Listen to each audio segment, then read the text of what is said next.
What's up, guys? Welcome, Lake County Euros. This is Frankie. We're actually starting an engine build right now. So this is actually going to be the first leg of the series of the engine build for the S4. As you guys can tell, it's already out of its hole, getting prepped for this engine to be built. And the main reason, I wouldn't say the main reason, because the owner of this car, Roy, he definitely wants this car to be fast. He really, really does. But him and his buddy has a Mark V Supra, and anybody in the BMW world knows that that car is fast. It's fast from new, and it's fast when it gets tuned. His buddy Claxton is already at a stage 2 build, so he is pushing a good amount of horsepower. When I say we, I mean I want to blow the doors off this BMW because I think Audi power is definitely there, and we can do it with this car.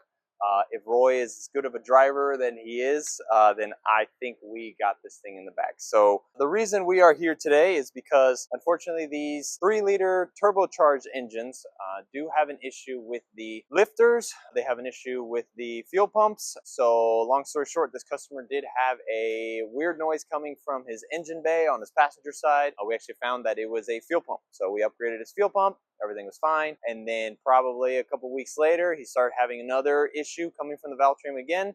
And this one was the notorious lifter and rocker issue that the S4s and S5s and SQ5s deal with. So these are all the old rollers and lifters.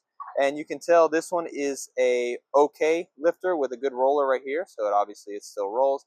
This is the defective one. And you can obviously tell that this roller does not move anymore and is actually missing a bearing up here. So this rides on these guys. So these are the camshafts that are on the top of your engine. So the camshaft will spin at 3,000, 4,000 RPMs, and they ride on this part of the camshaft. As you can tell, this camshaft got hit with that faulty roller. So we are going to be replacing this camshaft because yes, you could probably sand this and polish this out, but I'd rather just put a brand new one in there. That way I know it's fine. So all of these pieces have to be all put back together and into that block. On top of that, we are going to be upgrading a whole lot of stuff. So we do have new rods, and you can actually tell these rods are way stronger. These are not crack rods, so these rods are actually designed to be split in half. These are the factory crack rods that literally, as they're saying, you put this in a machine and you break them, and that way when you take this apart, it is an uneven surface, so you have to make sure you know which way they're going in and which way they're going out. The benefit about going with stronger internals is we could send this thing to the moon. Good!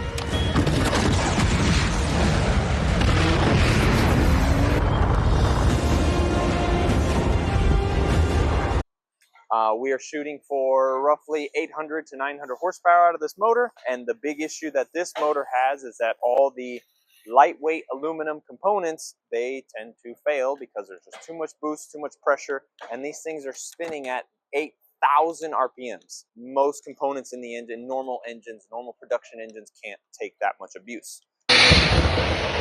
So we reached out to our friends JE034, Integrated Engineering. We have so many parts on this table that this motor is going to take. Head bolts, head studs, main bolts. What else do we have? We have heads that were built by Head Games.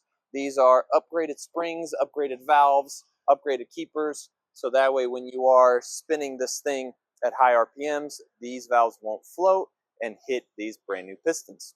And like the words of the great James Humphrey, we're going to put more power, baby. More power, baby.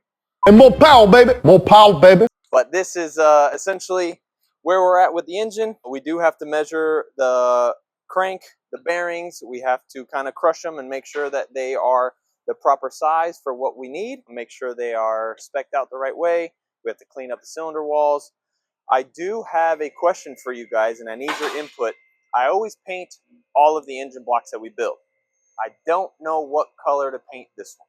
So it would be nice to throw something different at it. We've done yellows, we've done pinks, we've done reds, we've done blue. But yeah, give me a color that you guys think would look good inside of a black engine bay. Or maybe something that stands out with the shiny aluminum. And let's keep this thing going. All right, and that wraps up the first leg of this video series. I hope you guys liked and enjoyed what you saw.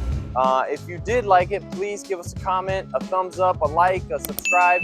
All that stuff counts so we can actually see who is liking this video and where you like this video, because it actually tells us at what point in the video you liked it, so we know what you guys want to see. But please do like, subscribe, comment.